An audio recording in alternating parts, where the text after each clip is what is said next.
Pandemic और global health को handle करने के लिए time to time fictional exercises करी जाती रही हैं। इन एक्सरसाइज में मेनली प्लानिंग और अप्रोच पर फोकस किया जाता है। फिक्शनल सिनेरियो डेवलप करने के बाद प्रैक्टिकली कैसे उससे निपटा जा सकता है, किसी पैंडेमिक या एपिडेमिक के लोगों पर क्या इंपैक्ट्स होंगे, इकोनॉमिक लॉस कितना होगा और ग्लोबली ग्रॉस डोमेस्टिक प्रोडक्ट यानी जीडीपी पर क्या असर होगा, सभी डायमेंशंस को समझने और उसके मुताबिक प्लानिंग करने की कोशिश की जाती है। ऐसी ही एक high level pandemic table top exercise October 2019 में नोवेल कोरोना वायरस इन्फेक्शन के केसेस सामने आने से पहले की गई थी। इस इवेंट को इवेंट 201 का नाम दिया गया था और ये न्यूयॉर्क में 18 अक्टूबर 2019 को हुई थी। इसमें यूएन फाउंडेशन की senior vice president Sofia Borges, Columbia University की सीनियर रिसर्च स्कॉलर और John Hopkins University applied physics laboratory की senior fellow Avril Haines, Bill and Melinda Gates Foundation के ग्लोबल डेवलपमेंट प्रोग्राम के प्रेसिडेंट डॉक्टर क्रिस एलियास के अलावा 12 other global business, health care sector और government leaders शामिल थे। इस इवेंट को mainly John Hopkins center for health security ने वर्ल्ड इकोनॉमिक फोरम और Bill and Melinda Gates Foundation के साथ पार्टनरशिप में होस्ट किया था। 3.5 आवर्स लंबी इस टेबल टॉप में एक्सपर्ट ने एक फिक्शनल वायरस कैप्स यानी corona virus acute pulmonary syndrome के डिटेल सिमुलेशन को समझा। मैं आपको एक बार फिर बता दूं कि इस एक्सरसाइज में कोई ओरिजिनल वायरस का इस्तेमाल नहीं हुआ था। ये प्रिपेयर्डनेस को चेक करने और पैंडेमिक मैनेजमेंट के नए आइडियाज को समझने और इंप्लीमेंट करने के लिए की गई एक्सरसाइज थी। इस दौरान फिक्शनल वायरस से फैले इन्फेक्शन और पैंडेमिक को हैंडल करने के लिए पब्लिक प्राइवेट पार्टनरशिप पर फोकस किया गया। हर उस एस्पेक्ट पर प्लानिंग और डिस्कशन किए गए जो प्रैक्टिकल लाइफ में फेस करना पड़ सकता है। हालांकि जब ये एक्सरसाइज हुई तब SARS-CoV-2 का कोई केस नहीं आया था, क्योंकि आप सबको पता है कि वुहान चाइना में कोविड-19 इन्फेक्शन का पहला ऑफिशियल केस 8 दिसंबर 2019 को आया था। दोस्तों, क्या होगा यदि कोई वायरस ग्लोबली फैल जाए और पैंडेमिक बन जाए? पहले भी कई ऐसे वायरस जैसे severe acute respiratory syndrome SARS, middle east respiratory syndrome MERS epidemic के रूप में अचानक फैले हैं। ऐसे में सवाल खड़ा होता है कि क्या दुनिया प्रिपेयर्ड है, और यदि नहीं है तो रेडी रहने के लिए हमें क्या करना चाहिए। लीडर्स ने ऐसे कई सवालों को इवेंट 201 में फेस किया। ये pandemic preparedness exercise John Hopkins center for health security, the world economic forum and bill and Melinda Gates Foundation के कोलैबोरेशन में किया गया था। इवेंट 201 में रियलिस्टिक सिनेरियो डेवलप कर उसके हर स्टेप को समझने और उसके लिए सॉल्यूशंस और ऑप्शंस तैयार करने के लिए रिकमेंडेशंस और सजेशंस तैयार किए गए थे। ये एक फिक्शनल वायरस था जिसका मॉडल कोरोना वायरस की फैमिली के पुराने वायरसेस जैसे SARS और MERS पर बेस्ड था। हालांकि कुछ चेंजेस थे, जैसे कैप्स माइल्ड सिम्टम्स वाले लोगों में ज्यादा फैलता था, ऐसा मान लिया गया था। इवेंट 201 में माना गया कि कैप्स नाम का वायरस एक पैंडेमिक बन चुका है। इस वायरस के पैंडेमिक बनने के बाद सामने आई प्रॉब्लम्स और उनको हैंडल करने के लिए सॉल्यूशंस बनाने के लिए एक सिनेरियो तैयार किया गया था। इवेंट 201 ने एक novel zoonotic corona virus outbreak का सिमुलेशन किया था जो बैट से पिग में ट्रांसमिट होता है, पर eventually person to person transmissible बन जाता है और एक पैंडेमिक का रूप ले लेता है। इस आउटब्रेक की शुरुआत ब्राजील के पिग फार्म से हुई और पैथोजन रैपिडली हर जगह फैलने लगा। पैथोजन वो माइक्रो ऑर्गेनिज्म होते हैं जो बीमारियां पैदा करते हैं। जनरली पैथोजन्स वायरस और बैक्टीरिया भी होते हैं, पर फंजाई एक्सेट्रा भी पैथोजन्स का रोल प्ले कर सकते हैं। फिक्शनल सिनेरियो के हिसाब से ये caps virus low income group और साउथ अमेरिका की डेंसली पैक्ड सिटीज में तेजी से फैलने लगा तो एपिडेमिक एक्सप्लोजन हुआ।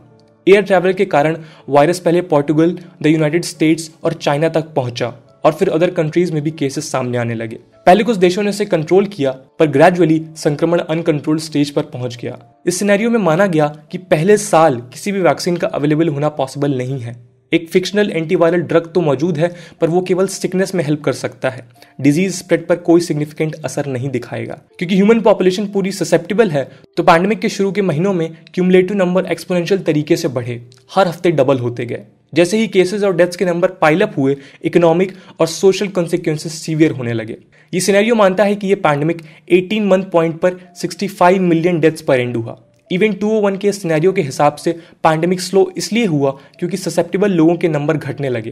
कंक्लूजन ये था कि पैंडेमिक केवल 2 सिचुएशन में थमेगी। पहला कि जब इफेक्टिव वैक्सीन आ जाए, और दूसरा कि यदि 80 to 90% लोग इस वायरस से एक्सपोज हो जाएं। दोस्तों, ये समझने के लिए कि इवेंट 201 सक्सेसफुल रहा या नहीं, हमें इस इवेंट के कंक्लूजन्स को समझना होगा। इस इवेंट के बाद कई सीवियर प्रॉब्लम सामने आई हैं और एक्सपर्ट्स ने इन प्रॉब्लम से निपटने के लिए सजेशंस दिए हैं। एक्सपर्ट के अनुसार अगली पैंडेमिक केवल इलनेस और लॉस ऑफ लाइफ पर ही निर्भर नहीं होगी। अगली पैंडेमिक के मेजर कैस्केडिंग इकोनॉमिक और सोशल कॉन्सिक्वेंसेस भी दिखेंगे, जो ग्लोबल इंपैक्ट और सफरिंग पर ग्रेटली इंपैक्ट करेंगे। ऐसे कॉन्सिक्वेंसेस और रिस्पॉन्स को प्रिवेंट करने के लिए एक्सपर्ट्स के अनुसार हमें गवर्नमेंट्स, इंटरनेशनल ऑर्गेनाइजेशंस और प्राइवेट सेक्टर के बीच अनप्रेसिडेंटेड लेवल्स पर कोलैबोरेशंस की जरूरत है। पहले प्राइवेट सेक्टर को एपिडेमिक और आउटब्रेक प्रिपेयर्डनेस में नेशनल और रीजनल लेवल पर शामिल किया गया है, फिर भी ग्लोबल और इंटरनेशनल लेवल पर कई कमियां और चैलेंजेस हैं। इन चैलेंजेस के लिए हमें कोऑपरेशन के रोबस्ट रिफॉर्म्स की रिक्वायरमेंट होगी। जब पैंडेमिक दुनिया में स्प्रेड हो रहा था तो क्या प्रॉब्लम फेस की जाती हैं और इवेंट 201 ने इन प्रॉब्लम्स पर कौन से स्टेप्स लिए हैं, इसे भी हम देखते हैं। इवेंट 201 ऑर्गेनाइज करने वाले 3 main institute John Hopkins center for health security, world economic forum और Bill and Melinda Gates Foundation ने जॉइंटली कुछ रिकमेंडेशंस दिए हैं। पहला, एक सीवियर पैंडेमिक में पब्लिक सेक्टर के एफर्ट्स बर्डन्ड हो सकते हैं। ऐसे में यदि इंडस्ट्रीज के एसेट्स को एप्रोप्रिएट तरीके से डिप्लॉय किया जाए तो इकोनॉमिक और लाइफ लॉसेस को सेव करने में हेल्प होगी। दूसरा, मेडिकल काउंटर मेजर्स जिन्हें MCMs भी कहते हैं, उसके लिए इंटरनेशनली अवेलेबल स्टॉक पाइल्स को इन्हांस करने के लिए इंडस्ट्रीज, नेशनल गवर्नमेंट्स और इंटरनेशनल ऑर्गेनाइजेशंस को साथ काम करना चाहिए। सीवियर पैंडेमिक में इससे रैपिड और इक्विटेबल डिस्ट्रीब्यूशन किया जा सकेगा। तीसरा रिकमेंडेशन दोस्तों ये था कि सीवियर पैंडेमिक्स के वक्त कंट्रीज, इंटरनेशनल ऑर्गेनाइजेशंस और ग्लोबल ट्रांसपोर्टेशन कंपनीज को साथ काम करना चाहिए और ट्रैवल और ट्रेड को मेंटेन करना चाहिए। ये रिकमेंडेशन ग्लोबल इकोनॉमी और लोकल इकोनॉमीज को पैंडेमिक में भी मेंटेन रखने के लिए मदद करेंगी। चौथा, ग्लोबल बिजनेस को पैंडेमिक के इकोनॉमिक बर्डन को समझना चाहिए और स्ट्रांगली प्रिपेयर होना चाहिए। पांचवा, इंटरनेशनल ऑर्गेनाइजेशंस को एपिडेमिक्स और पैंडेमिक्स के इकोनॉमिक इंपैक्ट्स को कम करने को प्रायोरिटाइज करना चाहिए। इसके अलावा सोशल मीडिया के जमाने में एक नया डायमेंशन पहले के दशकों के कंपैरिजन में काफी तेजी से उभर रहा है। इवेंट 201 के रिकमेंडेशन में यह भी कहा गया है कि गवर्नमेंट और प्राइवेट सेक्टर ऐसे मेथड्स को ग्रेटली प्रायोरिटाइज करें जहां वो मिस इन्फॉर्मेशन और डिस इन्फॉर्मेशन से कॉम्बैट कर सकेंगे। इन्फेक्शियस डिजीज की डॉक्टर और फोर्ब्स में कंट्रीब्यूटिंग ऑथर जूडी स्टोन कुछ एस्पेक्ट्स को लेकर कंसर्न है। जूडी स्टोन के अकॉर्डिंग एसेंशियल मेडिसिन बनाने में एक्टिव इंग्रेडिएंट के लिए हमारा दूसरे देशों पर रिलायंस कंसर्निंग हो सकता है। बात 15 साल पुरानी है, जब इंडोनेशिया ने H5N1 बर्ड फ्लू का सैंपल WHO से शेयर करने से मना कर दिया था। इंडोनेशियन गवर्नमेंट का कहना था कि वेस्ट में फार्मास्यूटिकल कंपनीज ने ग्लोबल साउथ से बायोलॉजिकल सैंपल्स को रूटीनली यूज कर ल्यूक्रेटिव प्रोडक्ट्स बनाए हैं। सोर्सेस कंट्रीज को न केवल प्रॉफिट में शेयर देने से डिनाई किया गया, बल्कि ये ऑफन देखने को मिला है कि वाइटल मेडिसिन के लिए एग्जॉर्बिटेंट प्राइस पे करना पड़ता है। इंडोनेशिया ने कहा कि जब लाइफ को पेटेंट और कमोडिफाई किया जाता है तो डेंजरस पैथोजन भी एक वैल्यूएबल जेनेटिक रिसोर्स बन जाता है। पुअर कंट्रीज के पास इन्हें शेयर नहीं करना ही एकमात्र लेवरेज है ताकि फेयर ट्रीटमेंट्स और वैक्सीन के लिए नेगोशिएशंस किया जा सके।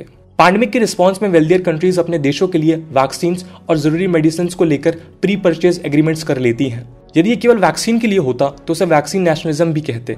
ऐसे में दुनिया के कई हिस्सों में मेडिकेशन और वैक्सीन अनअफोर्डेबल और इनएक्सेसिबल हो जाती है। हालांकि John Hopkins Bloomberg school of public health के सीनियर साइंटिस्ट और सेंटर फॉर हेल्थ सिक्योरिटी के senior scholar doctor Eric Toner कहते हैं कि लास्ट 3 एक्सरसाइजेस से इवेंट 201 एक ज्यादा सिग्निफिकेंट प्रोग्रेस है। पहले भी ऐसी एक्सरसाइजेस हुई हैं जिसमें आने वाले खतरों का फिक्शियस सिनेरियो प्रिपेयर किया गया है ताकि दुनिया और गवर्नमेंट्स बेटर प्रिपरेशंस कर सकें और आने वाली पैंडेमिक्स को बेटर तरीके से हैंडल कर सकें। इवेंट 201 के अलावा और भी एक्सरसाइजेस हैं जो इस पैंडेमिक प्रिपेयर्डनेस के लिए दुनिया भर में कंडक्ट करी जाती हैं, जैसे कि Clade X exercise. Clade X pandemic table top exercise मई 15, 2018 में वॉशिंगटन DC में ऑर्गेनाइज हुई थी। इस एक्सरसाइज को भी John Hopkins center for health security ने होस्ट किया था, जिसमें हाई लेवल स्ट्रैटेजिक डिसीजंस और पॉलिसीज इलस्ट्रेट की गई थी ताकि पैंडेमिक को प्रिवेंट किया जा सके। ये एक्सरसाइज 2014 की इबोला पैंडेमिक रिस्पॉन्स और कॉन्गो के इबोला आउटब्रेक से इंस्पायर्ड थी। इसके बाद अटलांटिक स्टॉर्म जनवरी 14, 2005 में ऑर्गेनाइज हुई थी। इस एक्सरसाइज का मोटिव था कि कैसे बायो टेररिस्ट अटैक के लिए रिस्पॉन्स तैयार करें। इस इवेंट में एक फिक्शियस सिनेरियो बनाया गया था। अटलांटिक स्टॉर्म को center for bio security, University of Pittsburgh medical center, center for trans Atlantic relation of the John Hopkins University और trans Atlantic bio security network ने ऑर्गेनाइज किया था।